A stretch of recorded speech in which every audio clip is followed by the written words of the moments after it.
Hey everybody, I'm Jan Erickson from Stepping Aside, and welcome to As Above, So Below, a rune and tarot divination for Thursday, the 3rd day of August, 2023. Well, I hope you got to see the full moon. It was gorgeous. I got pictures of all three phases, Maiden, Mother, and Crone.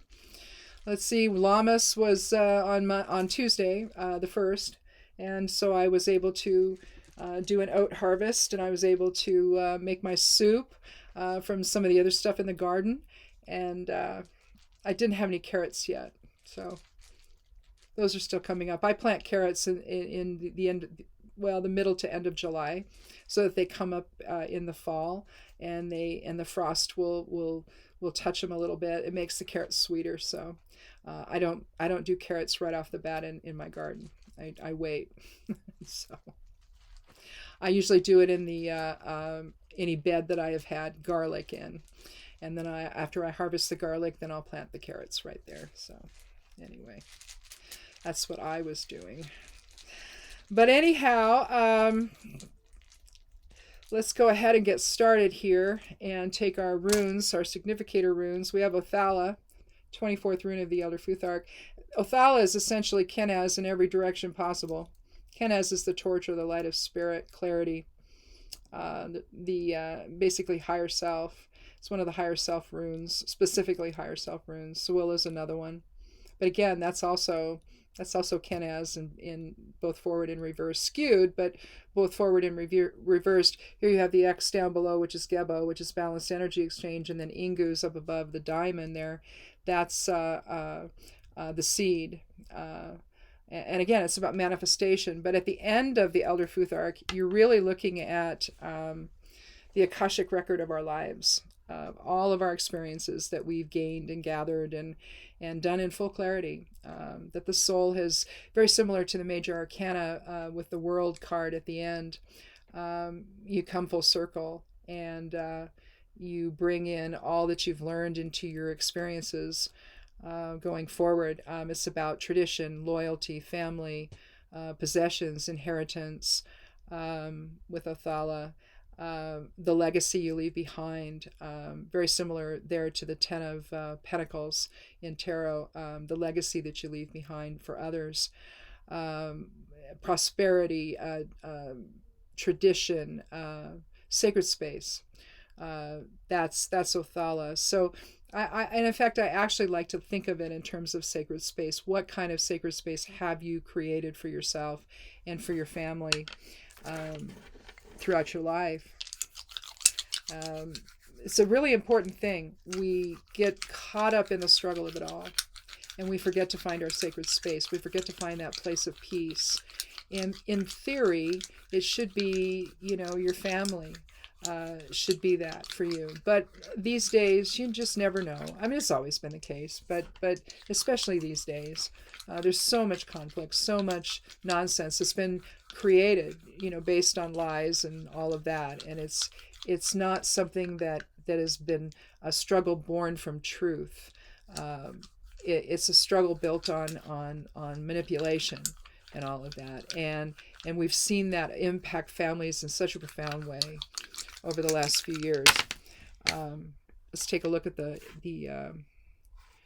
Geomancy rune. Here we have Fortuna. Is it Fortuna Major? Yeah, we have Fortuna Major, which is greater fortune. Whereas with Fortuna Minor, that would be like success that is progressive in nature. This is it's like the big windfall at the end. Oh, there it is. I found Fortuna Minor. Here's Fortuna Major. So this is greater fortune. And the strength of tradition, the strength of our sacred space, the strength of our integration with one another, the unity. The fundamental soul unity is there. It's just when we all get into form, things sort of, get interesting, don't they? If we don't keep that higher perspective, that higher awareness, understanding the legacy we leave, and even if it's just a matter of an interaction you have with somebody, you leave a legacy, you leave an impression. right? And what impression did we leave with others of who we are and how we engage with one another? Do we engage in some sort of balanced energy exchange, like with Gebo here? How are we going to manifest that with Ingus? Also, again, the top part, the diamond part. Well, if I turn it right, you could see it. The diamond part here of Othala.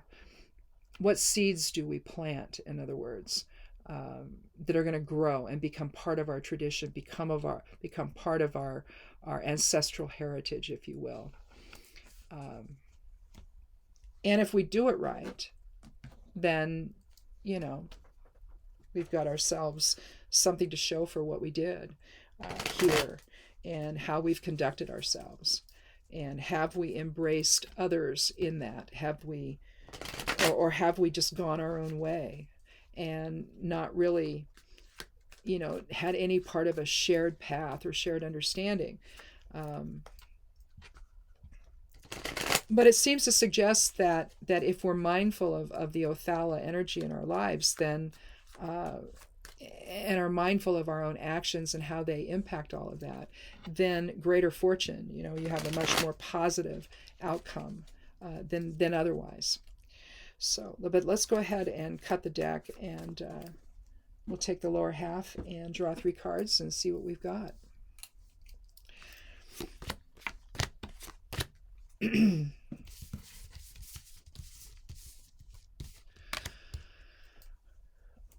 Well, we have 2 cards that are sort of implying a similar movement. And I don't know and then we have the card of death. So I don't know if I want to do this. Well, let's just read it as is. No, let's put death first. And we have death, we have the 8 of cups, and we have the 6 of swords. So with cups, we're talking the water element, we're talking emotions, compassion, movement, change, all of that. With the swords, though, we're talking the air element. So intellect, communication, justice, fairness, balance, deception, truth, and I think that. Let's see, with the 13th card here with death, that's 4. 8 and 4 is 12, so that reduces to 3, plus 6 is 9. So something is coming to an end here. Again, with death, it would imply that. And, you're letting go of things that no longer serve, and you're moving on with both the 8 and the 6. It really doesn't matter, about the suit here. That they're different suits. But let's start with death. Here we have death riding through on his white horse. We see the priest giving last rites. We see the king dead on the ground. We see the queen crying. The child there looking on in really, I think, looking more at death and his horse than anything else. We see over here, we see 2 towers and the sun rising between them. Anytime you see 2 of anything like that, again, it's a return to balance. With sun, it's higher awareness. You're starting over. There's a shift in perception, a shift in awareness to one that is more lofty and one that's more soul-based versus ego.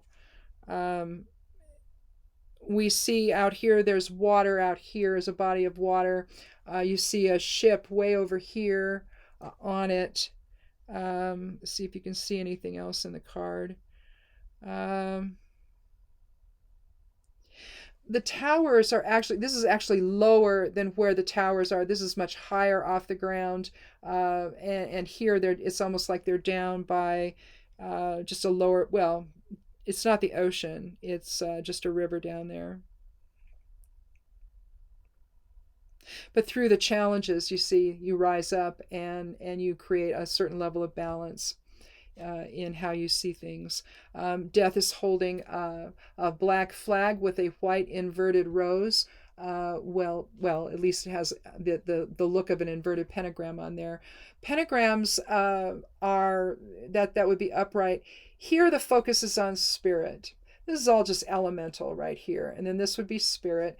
This would be a focus on physical reality. That's all that means when you see the pentagram in a upright position or inverted. You're looking at where the focus is. Is it on spirit when it's presented this way, or when it's presented this way, is it on physical reality and the physical form we take, and on the earth and our physical life, basically. But here that's ended, and some major changes happen, some major transformation has happened in terms of perception, and the promise of a new day, the promise of new awareness, letting go of things that are no longer relevant, that really aren't getting you where you need to go, perceptions that are faulty, maybe, emotions that are faulty, and that brings us then to the next card, which is the Eight of Cups. This is an interesting card. You see 8 cups upright. 3 are set on top of the other 5. It almost looks like there should be one here, but there's not. You see the crone moon above. During the crone phase of life, you have a little more wisdom because you've lived a long time. And during the crone phase of the moon, whatever you learned on the mother phase, where it's full, you have all of this enlightenment now. You've gained some wisdom. You've gained some awareness. Clarity is there. And maybe the decisions you make are different on the crone phase. Different than what you might have made on the maiden phase, when it's a more youthful type of a time in your life where you don't have as much experience, you don't have the full clarity that living a little bit longer, and it may not even be about living longer. It just may be that you're early enough in your life that you don't have the life experience necessary, and then with the full moon, the mother phase, you've learned a little more and you see things a little more clearly. But then in the crone phase, you have the benefit of hindsight. You have the benefit of that awareness, and now you're making a different type of decision in that phase of the moon. You see the craggy rocks here. This is the ocean here. He's come from this place, and now he's gone across. He's jumped across, and he's walking up the hill there. You can see that there are rocks in his way, but they're smooth, and he's got the emotional experience now to deal with whatever is coming his way, and the challenges that he's going to face as he goes uphill a little bit. He's unafraid of doing that. He's got his emotions all in a row, all of everything he's learned there. He takes with him what he needs, but he leaves behind the rest because it's there. It's part of his physical, or part of his emotional structure, I should say. But irrespective of the challenges, it's fine because he's got that emotional security and stability behind him. But it's almost like, he's the 9th card. He's put an end to something, which would be here. You've again got the ending aspect, the final aspect of Othala, where now everything's going to be done in full clarity based on the life experience that you have. And even though... again, it's hindsight, really. Again, with the crone moon, this is really about all that you've learned emotionally of how to cope and how to adapt to change and how to move forward and all of that. So it just seems like he's the missing 9th cup. So it's that implied missing 9th cup that he carries with him. It just, if it wasn't a space here, but you see there's a space there, and so I want to fill it with something, and I think it's what he's carrying with him. I really do. All of that together in some kind of a pattern that he can now take with him and on his journey forward. And again, here, same sort of thing. He's got his emotional ducks in a row, basically.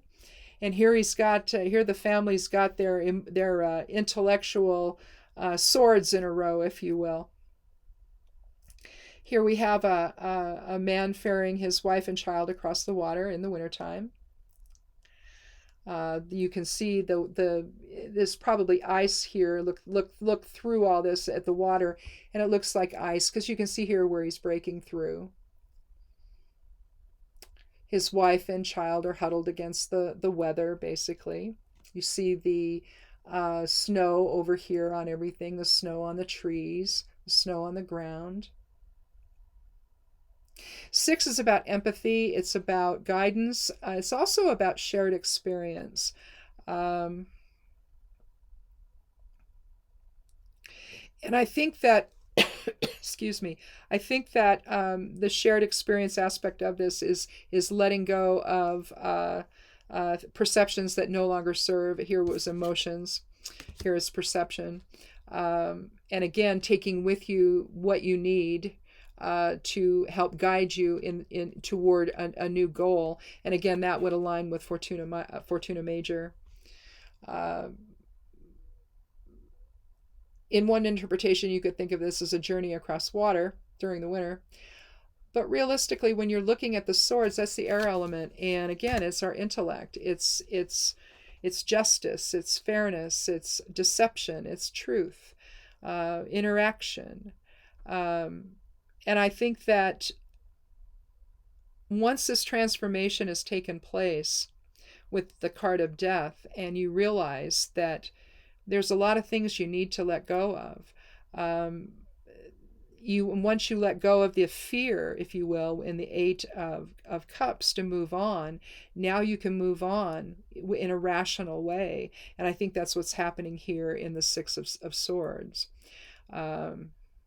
So realistically, with Fortuna Major, you can move forward to something that could be very positive in your life. Once you let go of things, put things into perspective, realize the impact it's all had on your life, and let that transformation, that transition take place. You can move on into a place of new awareness, a new awakening that you didn't have before. And death is on its own timetable, so this could be something that was sort of forced upon you. It wasn't necessarily a choice. And now everything is going to be different. Everything's going to change. It's literally opening the door to see things differently, to feel things and feel things emotionally differently than you have before. No matter what the challenge is, because there's challenge with both of these cards, both the 8 and the 6. They don't know, the family doesn't know in the 6 of Swords, where's that really going to go? We just know that we're going and we need to go. And there's something better on the other side of that body of water waiting for us, the Fortuna Major of it all. When we've let go of fear, and we've embraced the future, and irrespective of the challenges, we're then ready to release the perceptions, release the outmoded ideas that held us back, and now we're ready to move forward, irrespective of the challenges. Again, that same theme is in the 6 of Swords as is in the 8 of Cups. Irrespective of the challenges, irrespective of what's known and unknown, we're still going to move forward. And again, death was what allowed us to do that. It doesn't mean that somebody's going to die in your family. It might, but likely not. Typically what death is saying is something major has happened in your life that's caused some doors to open for you. You know, you can succumb to the grief or the worry or the fear, or you can look upon it as a new opportunity for a different level of growth, you know, both emotional and intellectual growth. And all of which adds to the idea of Othala and the legacy that you leave behind. You know, is it a legacy where you just stayed so stuck in everything that you could not move forward ever? Or are you willing to look at a transition as a new opportunity? You know, when you look at perhaps there was an imbalance in your life of some kind. Maybe it was an imbalance between emotions and intellect. And here you see a chance for rebalancing, and the sun returning, the daylight returning, awareness returning, clarity returning.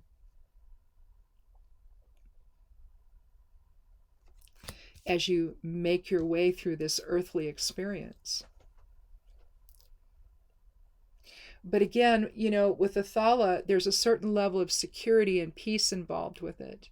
When you understand everything that has gone on in your life to this point, and how it's brought you to this new place where you can transition and transform your perceptions and your emotions and let go of fear to where you can move on in a way that's reasonable and rational and makes sense, to take that risk,